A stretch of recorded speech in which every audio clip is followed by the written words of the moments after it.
Повторно одложено судењето за родилката од Дебар Веапоска, која остана без бубрек, матка и јајник. И овој пат поради адвокатот на екс-директорот на Струшката болница Мухамет Асани, кој 2 дена поред имал други неодложни судења.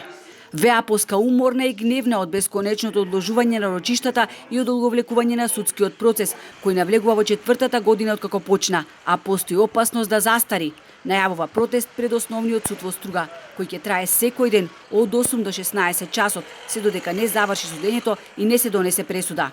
Поддршка очекувам од целиот наш народ, од Дебар, од моите сограѓани и од цела Македонија. Значи, од народот, а не од институциите, затоа што тие вака талкам 5 години по овие судски врати и правдата не можам да си ја добијам со сите докази, со вештачење, со супер вештачење, сите докази ги имам и да застари ова дело, значи те срамно и за нашата држава, и за судот, и за сите нас.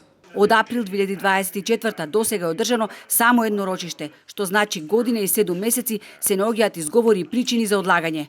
Ова не е адвокатски начин на одбрана и нивниот единствен излез е застареност на делото, кое се влече веќе цели 4 години, вели адвокатот на Веапоска.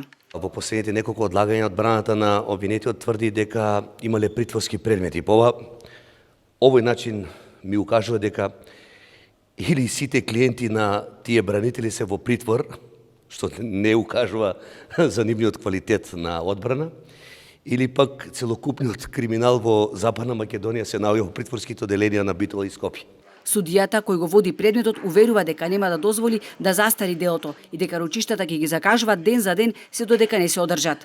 Овдека е загрижувачки тоа што цело време во барањата на одбраната се потенцира дека другите предмети се приоритетни, дека се итни за кои што се бара одлагање, се заборава дека и овој предмет исто така е итен, бидејќи прети опасност од застареност и токму поради тоа е донесена одлука цело време расправата да се одложува за секој нареден работен ден, како што е и предвидено во ЗКП. На идното рочиште закажано за понеделник, ако повторно не се појави прво обвинетиот екс-директор на Струшката болница Мухамет Асани, ќе биде донесен со полициска асистенција. Скандалот со родилката се случи на 31 август 2020 година. Екс-директорот на болницата Мухамет Асани, неговиот син Блертон Асани и доктор Илјана Јовановска се терета за тешки дела против здравјето на луѓето.